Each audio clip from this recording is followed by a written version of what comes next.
I'm Logan Crawford, and right now on Spotlight, we're speaking with a remarkable author. His name is Doug Goodkin, and his latest work is called Jazz, Joy, and Justice. He provides a rich tapestry of the history, essence, and cultural significance of jazz, interweaving stories of jazz legends with the profound impact of systemic racism in America. By celebrating the luminous joy of jazz and its potential role in paving a path towards justice, the author offers readers a harmonious blend of music, history, and societal reflections. We're delighted to have this very talented author join us here today on Spotlight. We thank our team at Atticus Publishing for helping us put him in the spotlight today. And we ask viewers like you to support writers like him by subscribing to our channel. Doug, thanks so much for joining us here today on Spotlight. Thank you for having me. Such a pleasure. And that's a very eloquent introduction. I hope I'm worthy. Oh, absolutely. This is absolutely a harmonious book that you have written, and harmony is what you seek, and through the medium of music, which is great as well. Your title seems to say it all: jazz, joy, and justice. How do those three J's come together, in your opinion, to create a better society?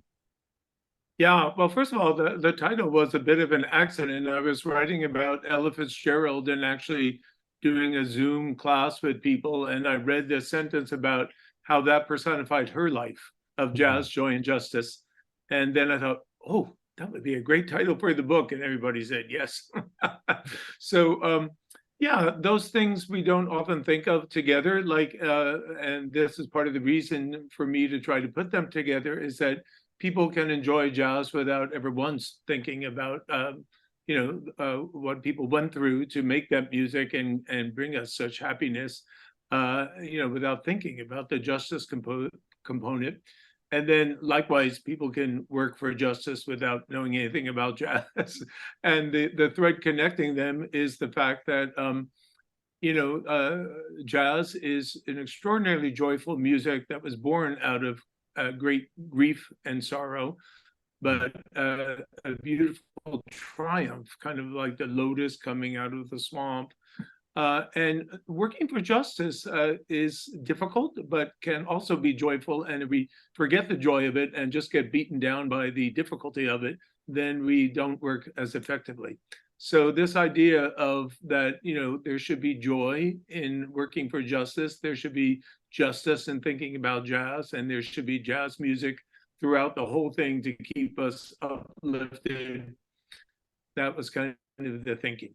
Yeah, absolutely. Now, jazz is a unique American art form, I presume. You know more about it than I do. And also it is uniquely African American as well, correct? Yes and no.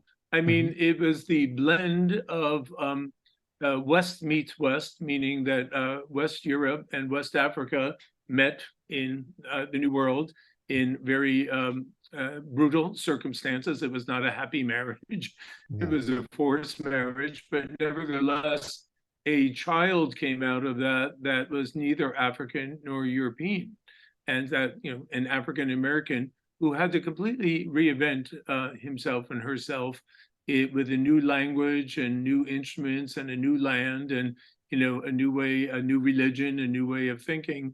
And so those were the deep roots of jazz, was the blend of the African sensibility with the European kind of structures and forms. So from the very beginning, it was, European instruments that were being used, the bass and the piano for sure, and the trumpet and trombone and so on. But the African sensibility meant that the musicians reinvented those instruments, played them the way that nobody ever had before, often more percussively, like with the bass or the piano. You see Duke Ellington with his whole body on the piano, very different from legato kind of Chopin. And so from the very beginning, it was really a blend of culture. But the important thing always to emphasize, and I always do in my teaching, is that it was the African American spirit that they were the creators. They and then the white folks who were entranced by these sounds and said, "Gee, can we make some too?" And through the generosity of Black musicians, they always were allowed in, but they often had more privilege to rise higher in ways they didn't necessarily deserve. And so that becomes part of the justice story. But and then ultimately, some of them also began to move the language forward in significant ways. And these days it's not a race thing or a color thing at all, but it's always important to acknowledge the creators, which was absolutely Black people and the Black culture. Yeah. It's also pretty amazing when you hear the stories of people like Dinah Washington, and that they would travel around the country doing shows, and they couldn't even stay at the hotels where they were performing. I mean, that's the kind of pervasive systemic injustice and racism that existed back then. Exactly. Yeah, and that comes through in the book, is particularly in the story of Duke Ellington. A lot of musicians had to decide whether they wanted to perform in the South, and knowing that they weren't allowed to eat in the restaurant or stay at the hotel. And but first of all, they needed work, and secondly, they were again so generous in wanting to get this music to anybody who had an interest in hearing it. So what Duke Ellington did is he hired two train cars, and he attached them to various trains going into the South, and his whole band lived and ate and rehearsed and slept on those train cars. And that's how he just sidestepped that whole issue, but of course at great expense to him, and probably more comfortable in a hotel than it would be on the train car with 20 other members of the band. But that's what they did.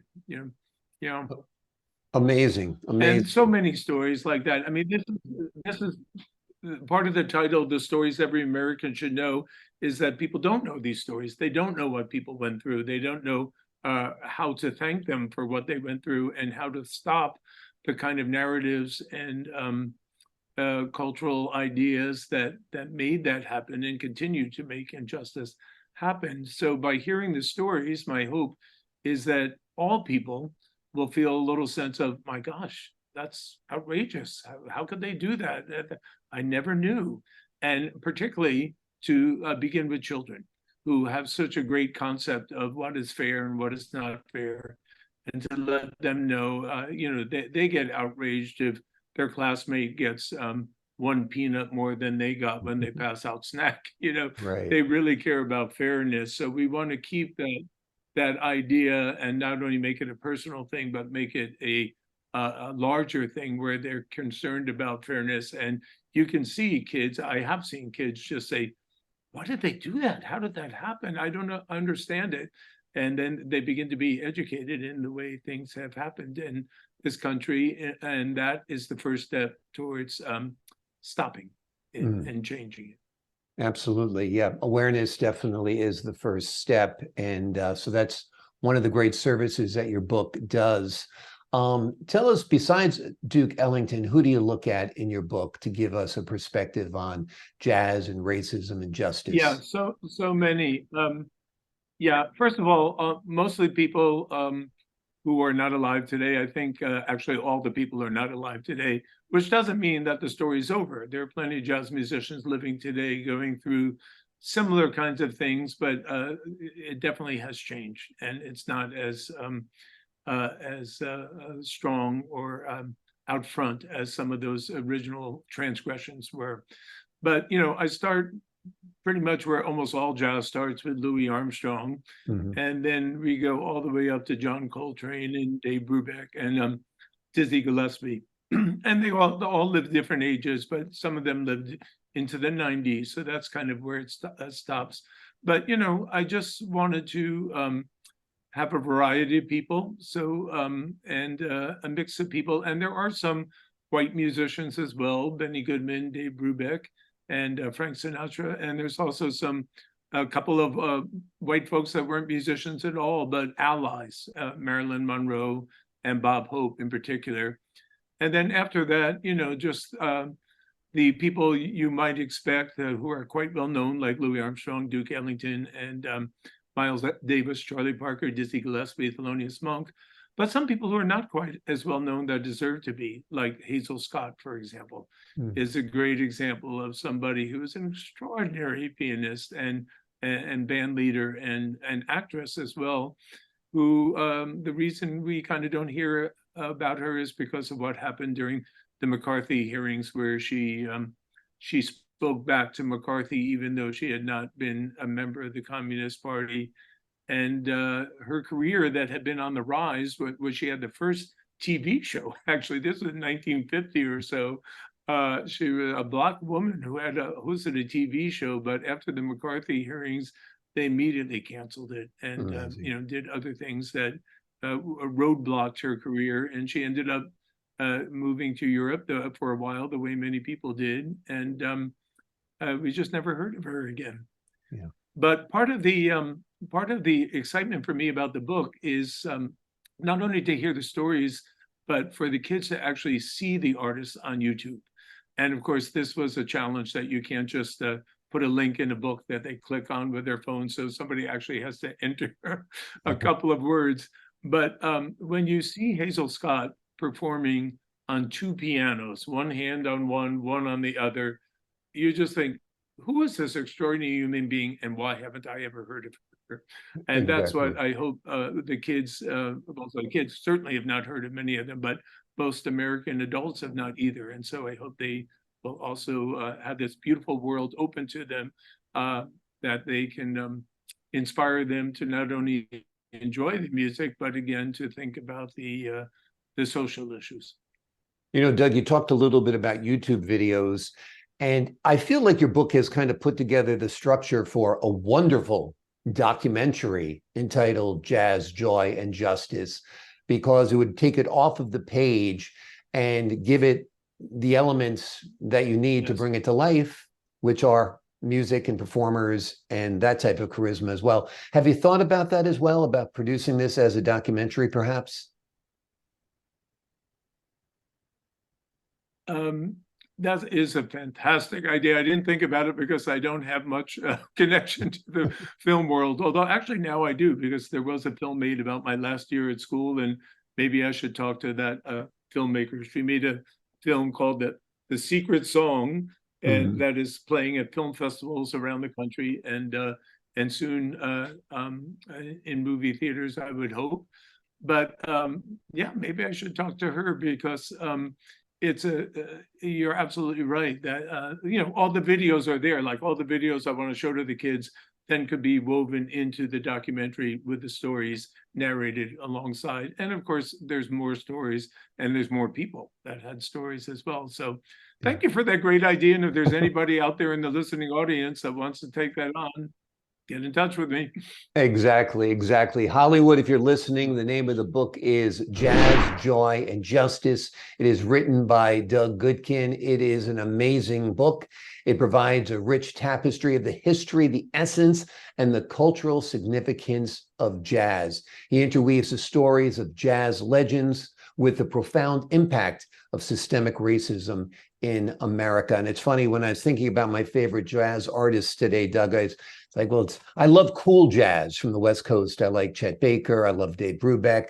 I'm like, am I guilty of cultural appropriation here? But I do like, Dinah Washington and Thelonious Monk and Duke Ellington as well. But do you think the white jazz artists, particularly of the era of like Chet Baker, which is kind of like the middle age of jazz, are guilty on some level of cultural appropriation? Well, first of all, I mean, everybody's drawn into that just by the virtue of the way the culture works, and just the privilege, unearned privilege of having white skin. It's what they do with that privilege that makes all the difference. So Benny Goodman, for example, is a good example of somebody who hired the first integrated trio with Teddy Wilson. And then he added Lionel Hampton, so he had an integrated quartet. And, at a time when that was not popular in the 1930s and 40s. And so he took a risk, he was going against the stream of what people thought was okay. And he took that risk, and we've all benefited from that. It was a fabulous trio and quartet. And Dave Brubeck is just such a beautiful man. If you see a little clip of him in Ken Burns' series on jazz, he talks about his first encounter with a black man out in the rural California, where his father asked this man to come over, and he showed him a brand that he had on his body because of, the way, the brutality of the white culture. And while Dave Brubeck was telling this story, and he was in his 70s, 80s when he was talking, he just began to cry. He really began to weep, And he also had an integrated a band in the army called the Wolf Pack. And then when the war was over and the group reunited in Texas, and they were so excited to get to see each other and play, the black people in the band weren't allowed into the restaurant. Amazing. And so what he did had his own integrated trio with Eugene Wright on the bass. And then if a club gave him any problem with that, he refused the gig. He just said, no, I'm not going to play for you. And there was also the story that I tell in the book about he got his cover on Time magazine before Duke Ellington did. And he actually happened to be staying in the hotel where Duke was, and Duke knocked on his door, and Dave Brubeck opened it. He showed him the Time magazine cover, and Dave Brubeck's face just fell, and he said, "That should have been you. I'm so sorry." So yeah, there's a way to work with that privilege and speak out on behalf of justice, and at the same time that you've already enjoyed some of the benefits of it.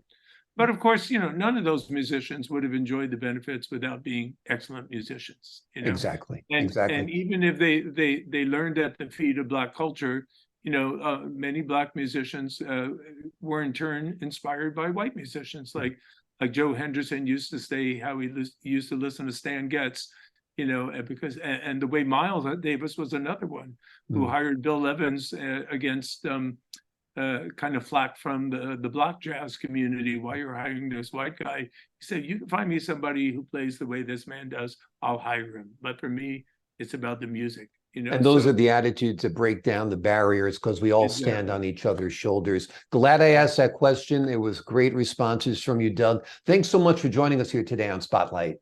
Yeah, thank you. And if I could just say one more thing, the big thing for me is that I wrote this book for children, meaning 4th, 5th grade on up, but all adults should read it as well. My hope is that teachers will use it in classes and use it as a textbook to do with their kids, because only 2% of the American public actually buys jazz records compared to other styles. It's at the bottom of the list, and if you ask a child, do you know who Billie Holiday is? They might say, who's he?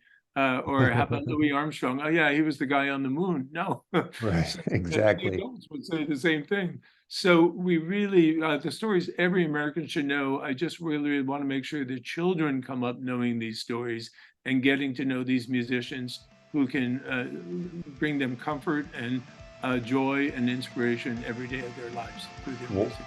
Wonderful. Amen.